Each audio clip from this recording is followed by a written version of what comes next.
Meus senhores, muito boa noite. Bem-vindos. Depois dessa pausa para férias, num agosto bastante quente, a silly season de facto já não é o que era. Esta última semana marcada por este caso bastante grave em Ponte de Soura, envolve questões diplomáticas.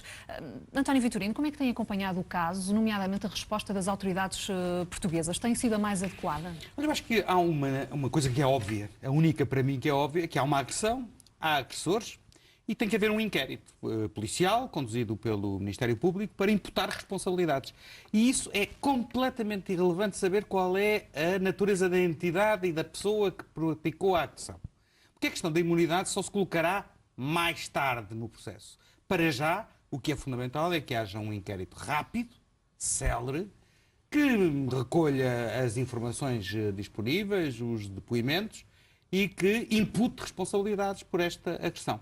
E a partir desse momento, se, como tudo leva a crer, essa responsabilidade for imputável aos dois jovens iraquianos, é que se coloca a questão da imunidade diplomática para fazer prosseguir o processo. Eu não creio, mas embora não seja especialista nessa matéria, e vejo que, aliás, neste momento há imensos especialistas sobre imunidade diplomática, coisa que eu não desconfiava antes, mas não sendo um especialista nessa matéria, parece-me que nada deve impedir as autoridades judiciais de conduzirem um inquérito penal independentemente da natureza e das características de quem possa estar na base da agressão. E por isso não creio que tenha qualquer fundamento a tese defendida pelos próprios jovens de que abdicaram da imunidade para responderem às perguntas que a polícia já lhes fez. Que aparentemente já houve uma intervenção da GNR junto deles. Eu acho que nesse momento não há nenhuma invocação de imunidade que possa justificar não terem que responder por um ato que praticaram. E nesse sentido, são perfeitamente adequadas também as declarações que o Ministro dos Negócios Estrangeiros português tem dado? Sinceramente, acho que geriu com bom senso a questão, deixando claro duas coisas. Primeiro, é uma situação muito grave, basta ver, aliás, a repercussão mediática que está a ter para além das nossas fronteiras. E, em segundo lugar, que o Governo não hesitará em solicitar o levantamento da imunidade diplomática a partir do momento em que haja uma base de imputação da responsabilidade criminal aos jovens iraquianos. Dr. Pedro Santana Lopes, concorda com esta leitura de António Vitorino sobre a posição do Governo? Concordo no geral, porque, vamos ver, em primeiro lugar que tem de haver inquérito, e pode haver inquérito, e haver inquérito não implica qualquer violação à imunidade. Esta imunidade diplomática vem da Convenção de Viena de 1963 sobre relações diplomáticas, também há uma sobre relações consulares, e visa dar independência aos agentes diplomáticos para não estarem sujeitos à jurisdição do país onde estão acreditados. Agora, e também os seus familiares gozam do artigo 27 ou 36 lá dessa Convenção. Mas como é que se pode saber se há razão ou não para estar em causa a imunidade diplomática sem se fazer um inquérito aos factos? Até para o Governo agir, diz-se que o Governo devia pedir para levantar a imunidade ou devia declarar o embaixador persona não grata, mas o Governo, digamos assim, por ele próprio diretamente, não é autoridade policial. O Judiciário não pode ele fazer o inquérito, tem autoridade, há entidades que o podem fazer. E essas deverão apurar os factos. Pelo que eu vi hoje na entrevista dos jovens iraquianos, eles acusam outros de agressões a eles antes das agressões que, pelos vistos, manifestamente selváticas praticaram e que eles, pelos vistos, reconhecem, até pedem desculpas, mas isso não os iliba dos atos graves que praticaram. E, portanto, que eles próprios, de resto, reconhecem que foram um pouco longe demais. Pronto. E feito o inquérito, depois aí sim pode-se pôr a questão. E é bom esclarecer o seguinte, quem pode levantar a imunidade é o próprio governo de origem dos cidadãos que praticaram os atos. Não é o governo português, por exemplo, que lhes pode levantar a imunidade. O governo de Portugal pode pedir ao governo do Iraque para lhes levantar a imunidade e sujeitá-los à nossa jurisdição. E o governo do Iraque pode tomar também já ele a iniciativa de levantar essa imunidade? Deveria fazê-lo neste ponto em que estamos ainda do processo? Eu acho que há um sinal importante neste processo, foi a chamada do embaixador a Bagdá, que já é um passo e, portanto, é também sinal que o governo português está a desenvolver as diligências adequadas e que o governo iraquiano não está insensível ao assunto. Depois foi publicado um comunicado em árabe, pronto, que saiu cá até pela na Embaixada própria página também. Da Embaixada. Pronto. que obviamente tem que ser traduzido, mas demonstra que as autoridades iraquianas não estão insensíveis. Aliás, não acredito que mesmo o pai, a mãe, ouvi os jovens iraquianos falando na entrevista do pai e da mãe, quaisquer pais estejam insensíveis a uma situação de barbaridade como esta. Portanto, há a parte familiar, mas há a parte diplomática. Não deixe de dizer uma coisa, estas normas estão um bocadinho desadequadas no tempo já. Isto não visava proteger situações estas imunidades diplomáticas, não é? Beneficiar pessoas para que não tenham que se sujeitar à punição de atos que cometem, digamos assim, na esfera privada. Agora, o que elas visam é fazer com que as pessoas sejam julgadas no seu país de origem. Não é também que fiquem impunes, como tem sido dito nestes dias, imunidade não pode significar impunidade. Não é? Também concorda, Dr. António Vitorino, estarão já desatualizadas um pouco estas normas estipuladas para esta Convenção de Viena? Sim, eu acho que elas foram sendo objeto de extensão para além daquilo que era o espírito original da sua criação, que era garantir que o representante de um Estado noutro país não era objeto de pressões externas na representação do seu próprio país. Mas a interpretação atualista também obriga a que nós não nos verguemos perante a imunidade diplomática como um sacrossanto princípio. Eu conheço casos vários, em vários países, entre os quais em Portugal, onde, por exemplo, embaixadores mantinham as suas empregadas domésticas em regime de clausura, retiravam-lhes o passaporte, obrigavam-nas a trabalhar 7 dias na semana e, ainda por cima, exerciam sobre elas uma pressão e uma coação total, e isso, a partir do momento em que é conhecido, foi objeto de intervenção, porque nenhuma imunidade pode justificar a prática de um crime. E, portanto, cárcere privado ou escravatura são crimes que, nesse caso, até eram praticados por representantes diplomáticos sobre pessoas até do seu próprio país, só que ao verificarem-se no território português, mesmo que a embaixada seja considerada um território do país de origem, isso não poderia ficar imune e, portanto, era, obviamente, suscetível de ser objeto de uma atividade judicial que, obviamente, a partir de certa altura, se defronta com a questão central, que é o Estado de que o diplomata é representante, levanta ou não levanta a imunidade. E esse ponto é um ponto muito importante, porque a chamada, como disse o Pedro, do embaixador a Bagdá, depois daquele comunicado no sábado, que é mais o comunicado de um pai do que propriamente um comunicado de uma embaixada, e que até é compreensível como comunicado de um pai, o que é um ato ousado do ponto de vista de ser uma posição de um Estado. Portanto, eu não tenho por adquirido que o Iraque não esteja preparado para aceitar o levantamento da imunidade diplomática neste caso. Acha que isso vai acontecer?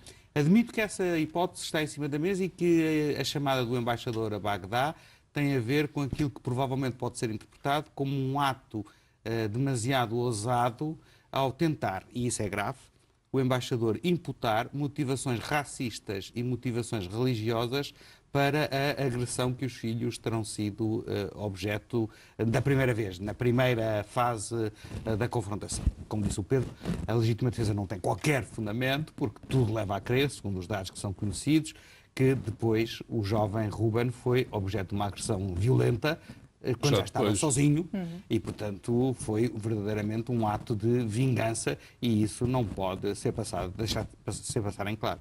E há alguma situação em que, de facto, as relações diplomáticas entre Portugal e o Iraque possam estar ameaçadas decorrendo deste caso? Às vezes as relações diplomáticas são afetadas por razões absolutamente inesperadas. Há uma célebre história, mas deve-se até por um jogo de futebol, entre as Honduras e São Salvador. Às vezes pequenos rastilhos dão grandes incêndios. E não podemos deixar de ser tolerantes, nomeadamente para os governos que estão em funções, neste caso também o governo português, porque é matéria sensível para ser tratada. O governo não pode agora, sem ter um mínimo fundamento em facto, sem ter a certeza de relatórios, lá está o inquérito, ir por aí fora com a espada em risco, dizer cortamos relações ou levantem a imunidade. Não. O governo, já ciente dos factos, pode de facto dirigir-se ao governo iraquiano, que se não aceitasse, isto podia gerar de facto algum pequeno incídio, alguma perturbação nas relações diplomáticas. Pode acontecer seja qual for o país, não é? Por estar em causa o Iraque. Aliás, a melhor maneira para os iraquianos compreenderem isto é pensarem se fosse ao contrário. Se filhos de um embaixador nosso fizessem o mesmo a um cidadão do Iraque.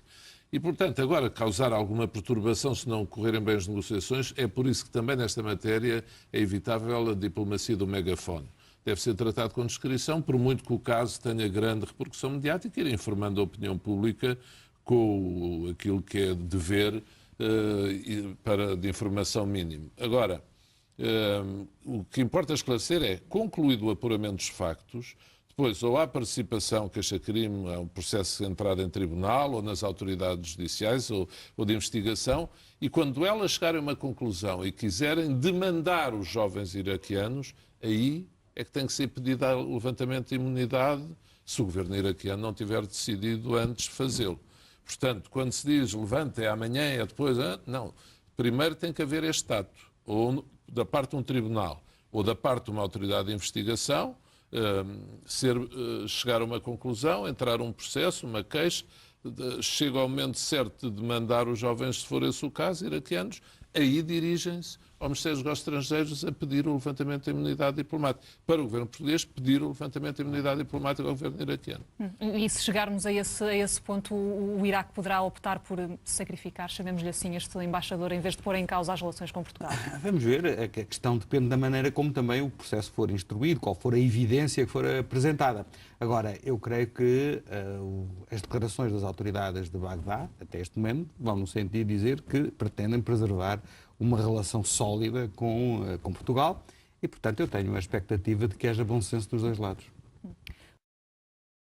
O nosso tempo voa, temos ainda um último tema para tratar no espaço de documentário, não muito agradável também, números não muito agradáveis. A dívida pública subiu para 131,6% do PIB, foram números conhecidos esta semana, subiu no primeiro semestre do ano, um valor superior, de resto, àquele que o Governo prevê para o conjunto do ano, que são 124,8%.